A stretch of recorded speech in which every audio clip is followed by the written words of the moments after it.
நீங்க பியர் குடிச்சாலும் குடிக்கலனாலும் இந்த பியர் ஸ்ட்ரீட்டுக்கு அட்லீஸ்ட் ஒரு முறையாச்சும் வந்துடணும். இங்க ஒரு பியரோட ரேட்டு வெறும் 15,000 மட்டும்தான். நாங்க வியட்நாம் நாட்டுக்கு டூர் வந்துட்டு ரொம்பவே வருத்தப்பட்டோம். எப்படி இந்த இடத்துக்குலாம் இவ்வளோ நாள் வராம இருந்தோம் அப்படின்னு சொல்லிட்டு. ஏன்னா அவ்வளோ சூப்பரான இடங்கள்லாம் இங்க இருக்கு. இந்த வியட்நாமை பொறுத்தவரையிலும் சவுத்து, நார்த்து, சென்ட்ரல் வியட்நாம் சொல்லிட்டு முக்கியமான 3 இடங்கள் வந்து இருக்கு.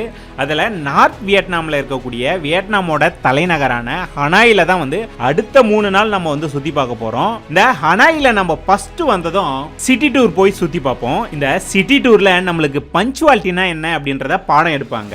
கரெக்டா 8:45க்கு நம்மள பிக்கப் பண்ணணும் அப்படின்னா வண்டி ரெடியா இருக்கும். 5 நிமிஷம் லேட் ஆனாலும் அடுத்த இடத்துக்கு போயிடும். நம்ம தான் ஒரு கேப் பிடிச்சி அங்க போற மாதிரி இருக்கும். சிட்டி டூரை பொறுத்தவரையிலும் அந்த நாட்டில் இருக்கக்கூடிய கோயில்னு சொல்லக்கூடிய பக்கோடாவை போய் பார்ப்போம்.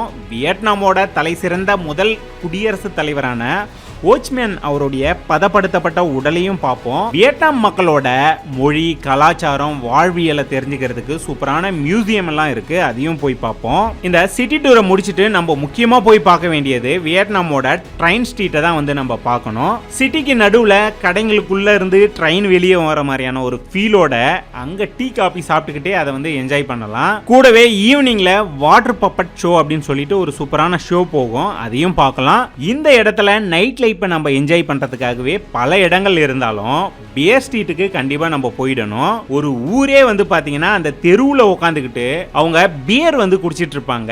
கூடவே நைட் லைஃப் என்ஜாய் பண்றதுக்கு நிறைய நைட் கிளப் எல்லாமே இந்த இடத்துல இருக்கு. இந்த இடத்துல பியரோட ரேட்டு வெறும் 5,000 இருந்து 30,000 ரூபாய்க்குள்ள தான் வந்து இருக்கும். அது அந்த நாட்டோட அமௌண்ட். நம்ம ஊர் அமௌண்ட்டுக்கு 50 ரூபாயில இருந்து 80 ரூபாய்க்குள்ள தான் வந்து வரும். இந்த வியட்நாம் டூரை பொறுத்தவரையும் இமானுவேல் ஹாலிடேஸ் மூலமா தான் வந்து நம்ம போயிருந்தோம். பேக்கேஜ் டீடைல் எல்லாமே வந்து பாத்தீங்கன்னா டிஸ்கிரிப்ஷன்ல கொடுத்திருக்கேன். செக் பண்ணி பாருங்க. கூடவே இந்த மாதிரி சூப்பரான சுற்றுலா பத்தின வீடியோஸை தொடர்ந்து நீங்க பார்க்கணும் அப்படின்னா வில்லேஜ் டேட்டாபேஸ் அப்படிங்கிற நம்ம பேஜை ஃபாலோ பண்ணி வச்சுக்கோங்க.